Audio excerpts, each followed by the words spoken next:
مسلما أما بعد فأعوذ بالله من الشيطان الرجيم. بسم الله الرحمن الرحيم. وألقيت عليك محبة مني الآية.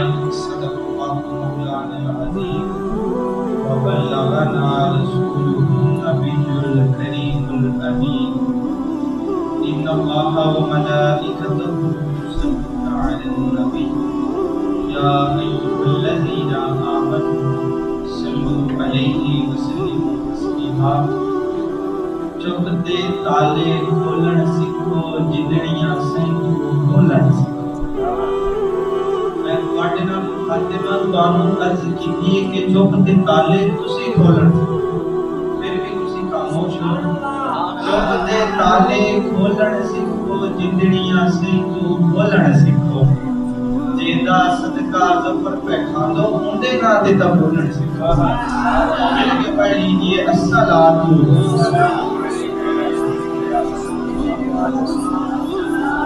السلام علیک یا سیدی یا میرے چاک گریبان میں جھانکنے والوں، ہر صبح کا سورج مجھے سلام کرتا ہے. لگائی ہے فقیہ شہر نے مجھ پر یہ تہمت، یہ شخص محبت کی دولت کو عام کرتا ہے. میرا جو آج کا موضوع ہے وہ ہے محبت جاہد. حضرات محترم، یہ ایک جانا پہچانا سا موضوع ہے. یہ موضوع اتنا ہی پرانا ہے جتنا کہ انسان. ہم باقی تمام موضوعات پر قلم اٹھاتے ہیں، ہمارے پاس ان کے بارے میں تحقیقات موجود ہیں، ریسرچیں ہیں، مگر ہم محبت کی زیادہ سمجھ بوجھ نہیں رکھتے. اگر ہم سے یہ سوال کیا جائے کہ محبت کیا ہے، محبت کیوں ضروری ہے، کیا مرد اور عورت کی محبت اور باقی اشیاء کی محبت میں کوئی فرق ہے، ہم محبت کو برقرار کیسے رکھ سکتے ہیں، محبت میں ذہنی خوف اور مشکلات کیوں ہوتی ہیں، محبت کی طاقت کہاں سے آتی ہے. جب ہم سے یہ سوال کیے جاتے ہیں تو ہم ادھر ادھر دیکھنا شروع کر دیتے ہیں. ہمارے پاس ان سوالوں کا جواب نہیں ہے. اور میں آپ کو یہ بھی بتاتا چلوں کہ قدیم زمانہ کی نسبت آج کے دور میں اس موضوع پر بہت سوچا جا رہا ہے، اس میں بہت دلچسپی لی جا رہی ہے. ہر خامد دن میں چند لمحے تو یہ ضرور سوچتا ہے کیا میری بیوی بھی مجھ سے محبت کرتی ہے، اور ہر بیوی کے دل میں بھی یہ خیال آتا ہے کیا میرا خامد بھی مجھ سے اتنی ہی محبت کرتا ہے جتنی کہ میں اس سے کرتی ہوں. ہماری موجودہ فوج آج کی نسل اس بارے میں بہت سوچ رہی ہے، بہت دلچسپی لے رہی ہے، اور اپنے آپ کو اس میں بہت ماہر سمجھتی ہے. ماہر ہونے کے باوجود بھی پھر بھی وہ یہ سوال کرتے ہوئے نظر آتے ہیں کہ محبت آخر چیز کیا ہے، آخر یہ ضروری کیوں ہے. میں نے ان سوالوں کا جواب تلاش کرنے کے لیے اہل لغت کے دروازے پر دستک دی، دروازہ کھٹکھٹایا. میں نے پوچھا ہے اہل لغت آپ یہ بتائیں کہ محبت کے ماں باپ کون ہیں، اس لفظ محبت کا اصل ماخذ کیا ہے، اس کی بنیاد کیا ہے. تو اہل لغت نے اس کی کثیر معنی بیان کیے. میں چند ایک آپ کے سامنے بیان کروں گا. انہوں نے پہلے فرمایا کہ جو محبت ہے دو لفظوں سے ماخذ ہے، ایک حب اور دوسرا حبت، جس کا معنی ہے بیج، دانا.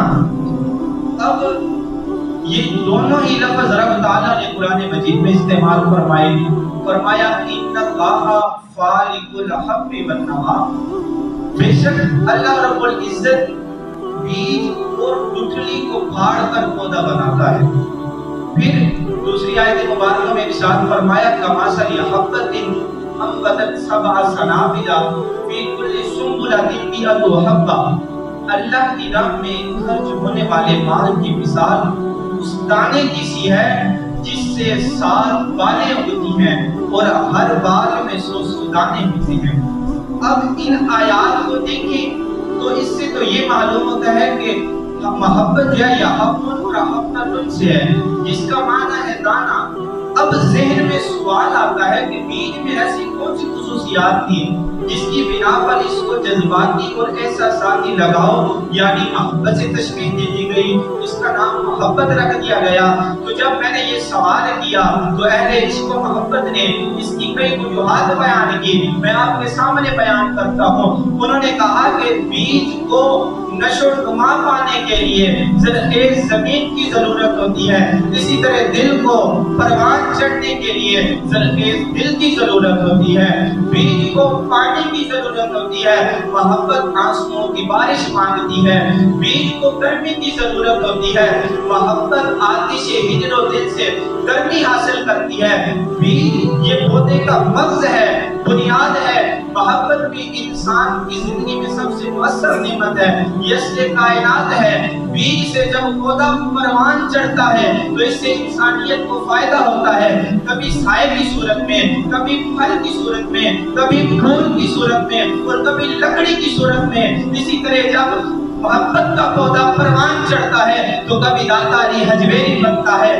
تو کبھی بابا فرید بنتا ہے، تو کبھی فرید الدین عطار بنتا ہے، تو کبھی خواجہ میر علی چشتی بنتا ہے، تو کبھی اعلیٰ حضرت عظیم البرکت مجدد دین و ملت الشیخ امام محمد رضا خان بریلوی بنتا ہے، تو کبھی غازی علم الدین شہید بنتا ہے، تو کبھی غازی ممتاز حسین قادری بنتا ہے، تو کبھی امیر المجاہدین حافظ قاسم حسین نظوی بنتا ہے۔ میں نے اس کا دوسرا ماخذ پوچھا کہ محبت کی جو اہل لغت نے دوسرا معنی بیان کیا، وہ فرماتے ہیں کہ محبت یا حب سے ہے جس کی جمع آتی ہے حباب، اس کا معنی ہے بڑا گھڑا یا پانی سے لبالب مٹکا، پانی سے بھرا ہوا مٹکا۔ جب میں نے یہ معنی پڑھا تو ذہن میں پھر سوال آیا، ارے گھڑے کی اور محبت میں آپس میں بنتی کیا ہے؟ ان کے درمیان کون سی مناسبت پائی جاتی ہے؟ تو اہل محبت نے اس کا کیا خوب جواب دیا، کہتے ہیں کہ جس طرح پانی سے بھرے مٹکے میں اور پانی نہیں سما سکتا، آپ ڈالیں گے تو نقصان ہوگا، جس دل میں محبوب کی یاد ہو، جس دل میں رسول عربی کے جلوے سمائے ہو، جس دل میں رق وقوہار کے جلوے سمائے ہو، اس میں غیر محبت کیسے آ سکتی؟ اب اس دنیا میں چاہت کے اظہار کے لیے جتنے بھی الفاظ جتنی بھی زبانوں میں استعمال ہوتی ہیں، محبت کو سب سے اونچا مقام حاصل ہے، یہ اپنے اندر ایک جامعیت رکھتا ہے، اور اس کا سب سے بڑا اعزاز یہ ہے کہ اسے رب تعالیٰ نے اپنے قرآن کتاب مجید میں جگہ دی ہے، اور دوسرا اس کا اعزاز جسے رب تعالیٰ نے خود ادا فرمایا ہے۔ رب فرماتا ہے والذین آمنوا اشد حبا للہ، ارے ایمان والے تو وہ ہیں جو رب سے شدید محبت یعنی انتہا درجے کی محبت کرتے ہیں۔ اب میں عشق اور محبت کے